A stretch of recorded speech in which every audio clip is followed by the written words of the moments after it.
चलिए आज पढ़ते हैं मोशन। मोशन का मतलब क्या होता है? देखिए, मोशन का मतलब होता है किसी ऑब्जेक्ट का पोजीशन चेंज हो समय के साथ।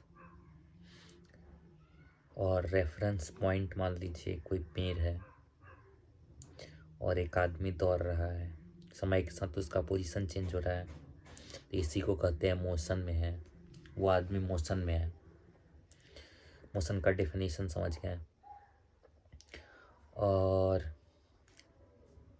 अगर ऑब्जेक्ट का पोजीशन चेंज नहीं हो रहा हो किसी रेफरेंस पॉइंट के अनुसार, जैसे आदमी था, वो पेड़ से अगर उसका पोजीशन चेंज नहीं हो रहा है तो उसे कह देंगे रेस्ट में है वो आदमी। रेस्ट और मोशन समझ गए। और अब नेक्स्ट चलते हैं। मोशन भी बहुत सारे प्रकार के होते हैं। बोले तो rectilinear motion, circular motion, periodic motion, oscillatory motion, ये सब मोशन के हैं टाइप। शुद्ध हिंदी में बोले तो प्रकार। और रेक्टिलिनियर मोशन किसे कहेंगे? रेक्टिलिनियर मोशन कहेंगे जैसे कि एक कार है, स्ट्रेट लाइन में चल रहा है, चलते जा रहा है स्ट्रेट लाइन में, तो उसे रेक्टिलिनियर मोशन कह देंगे। जब ऑब्जेक्ट स्ट्रेट लाइन में मूव कर रहा हो तो उसे कह देंगे रेक्टिलिनियर मोशन। समझ में आया? सर्कुलर मोशन समझते हैं अब। सर्कुलर मोशन इजी है। सर्कल में घूम रहा हो ऑब्जेक्ट, जैसे फैन का ब्लेड, उसके फैन का ब्लेड, या बोल दीजिए एक घुमाइए, एक रोप ले लीजिए, उसमें बांध दीजिए क्या चीज़ को, इसी ऑब्जेक्ट को, और घुमाइए, तो क्या होगा?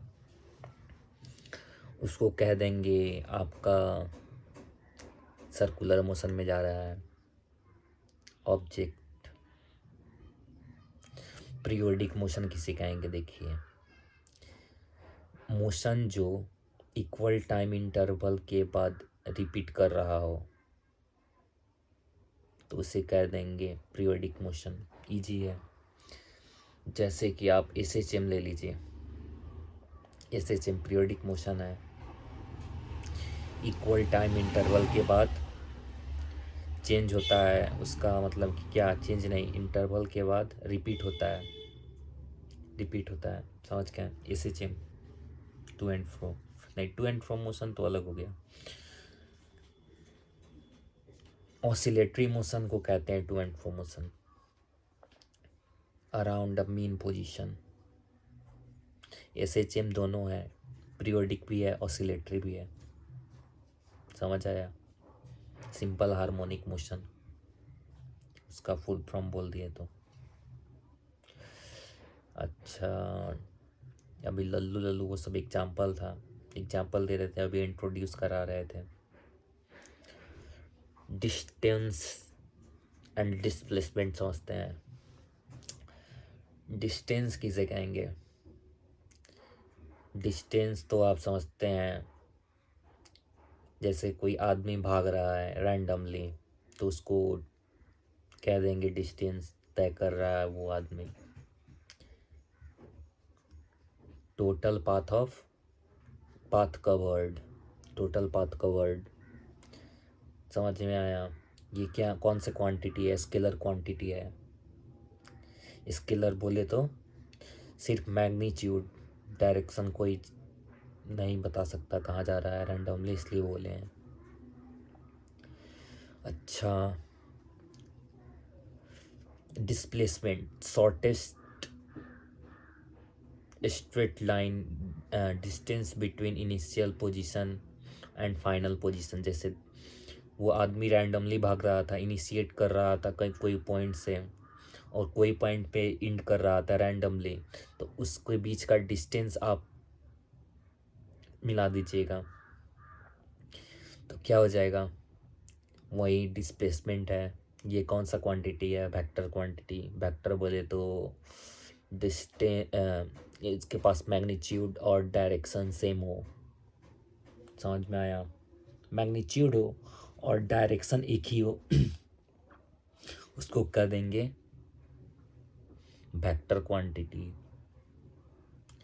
समझ आया? अच्छा, एक मेन पॉइंट नोट कर लीजिए। जो डिस्टेंस होता है इक्वल और ग्रेटर देन डिस्प्लेसमेंट का होता है। ग्रेटर देन इक्वल टू बोले तो डिस्टेंस हमेशा बड़ा रहेगा डिस्प्लेसमेंट से, इक्वल हो सकता है। जैसे कि एग्जांपल के लिए ले सकते हैं, स्ट्रेट लाइन में जा रहा है कोई आदमी और इनिशिएट किया, ख़त्म कर दिया, उसके बीच का डिस्टेंस भी वही होगा, डिस्प्लेसमेंट भी वही होगा। तो देखिए यहाँ इस केस में इक्वल हो गया और रैंडमली भाग रहा था। तो जहाँ पे एंड कर रहा था और इनिशिएट किया था उसके बीच का डिस्टेंस देखिए, तो रैंडमली भाग रहा है तो ऑब्वियस सी बात है कि वो ग्रेटर ही होगा। समझ आया? ये इजी है। स्पीड और वेलोसिटी देखते हैं। स्पीड बोले तो डिस्टेंस बाय टाइम स्पीड हो जाता है, स्केलर क्वांटिटी है। समझ आया? ये तो इजी है। डिस्टेंस तय किया और बाय टाइम उसको कह दिए स्पीड। वेलोसिटी बोले तो डिस्प्लेसमेंट बाय टाइम, जितना वो आदमी चल रहा था स्ट्रेट लाइन में और जितना समय तय किया उसको चलने में, तो उसे कह देंगे डिस्प्लेसमेंट। ये इजी है। अच्छा, वेलोसिटी समझ गए हैं। वेलोसिटी के पास डायरेक्शन होता है, वेक्टर क्वांटिटी है ये। अच्छा, एक्सेलरेशन देखते हैं क्या है। नहीं, पहले ये देखते हैं यूनिफॉर्म और non uniform motion. Uniform motion में क्या होता है? Equal distance in equal interval of time. Equal distance in equal interval of time मतलब कि स्पीड जो होगा कांस्टेंट होगा थ्रू आउट द मोशन, चाहे रैंडमली पाथ हो या स्ट्रेट लाइन, उसको कह देंगे uniform motion. Non uniform motion कहेंगे unequal distance in equal interval of time बोले तो स्पीड। स्पीड क्या सेम नहीं होगा throughout the motion. Acceleration, acceleration बोले तो rate of change of velocity.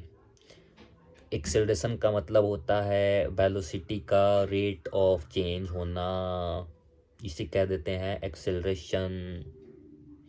ये पॉजिटिव एक्सेलरेशन भी होता है, नेगेटिव एक्सेलरेशन भी होता है। पॉजिटिव एक्सेलरेशन को एक्सेलरेशन ही कह देते हैं, उसको कहेंगे स्पीड इंक्रीजिंग। जैसे स्पीड इंक्रीज कर रहा है तो उसको कह देंगे पॉजिटिव एक्सेलरेशन, और डिक्रीज कर रहा हो रेट ऑफ चेंज या स्पीड डिक्रीज कर रहा हो तो उसको कह देंगे रिटार्डेशन। समझ आया? Graphical representation of motion. Graphical representation of motion, distance time graph बनाइए, ठीक है। स्ट्रेट लाइन यूनिफॉर्म मोशन, तो देखिए क्या डिस्टेंस टाइम ग्राफ जो होता है स्ट्रेट लाइन होता है, तो ये क्या स्ट्रेट लाइन है तो यूनिफॉर्म मोशन, और कर्व है तो नॉन यूनिफॉर्म मोशन।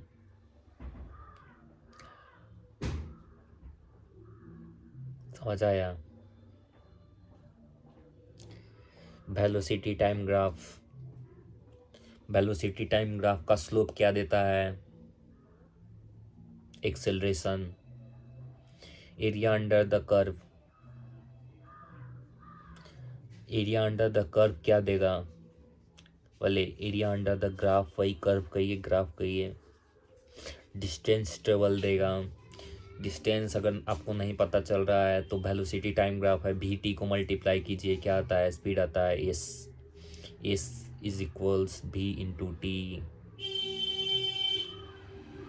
समझ आया?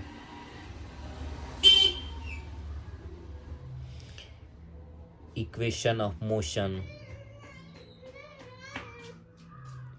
इक्वेशन ऑफ मोशन 3 टाइप्स के होते हैं। कौन कौन से? v equals you plus A T, you plus A T, समझ आया? और इस अगर एक्सेलरेशन सेम है थ्रू आउट द मोशन तो for uniform accelerated motion v equals you plus A T, S equal u t plus half a t square. Easy है, proof भी कर सकते हैं आप, चाहे तो ग्राफ बनाइए और प्रूफ कीजिए। इसमें सिर्फ बता रहे हैं कौन कौन सा होता है। S equal u t plus half a t square, भी square minus u square is equals two a s. ये थर्ड हो गया, थर्ड हो गया, समझ आया? देखिए uniform circular motion, uniform circular motion बोले तो एक एथलीट को सर्कुलर ट्रैक पे दौड़ा दीजिए, दौड़ा दिए, लेकिन उसका स्पीड सेम ही होना चाहिए थ्रू आउट द मोशन। इसी को कहते हैं यूनिफॉर्म सर्कुलर मोशन। बोले तो इसका आप भी निकाल सकते हैं 2πr, जितना रेडियस है उस एथलीट सर्कुलर ट्रैक का, 2πr/t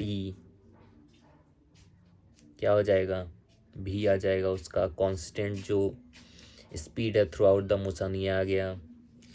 बस आज के लिए इतना ही रखते हैं, और पढ़ाई कीजिए, मज़ा कीजिए, ब्लॉग भी आते रहेगा बीच बीच में, छोटा मोटा वीडियो ही बना रहे हैं। आज तो पर इमोशन, पढ़ाई कम, मौज मस्ती भी कर सकते हैं, ज़्यादा मौज मस्ती कीजिए। पढ़ाई के साथ फन भी ज़रूरी है। इसको पढ़ना थोड़ा ही बोलते हैं, रिलैक्स करना बोलते हैं। आप भी रिलैक्स कर सकते हैं, देख सकते हैं रिलैक्स करते हुए ये वीडियो। चलिए बाय, एंजॉय।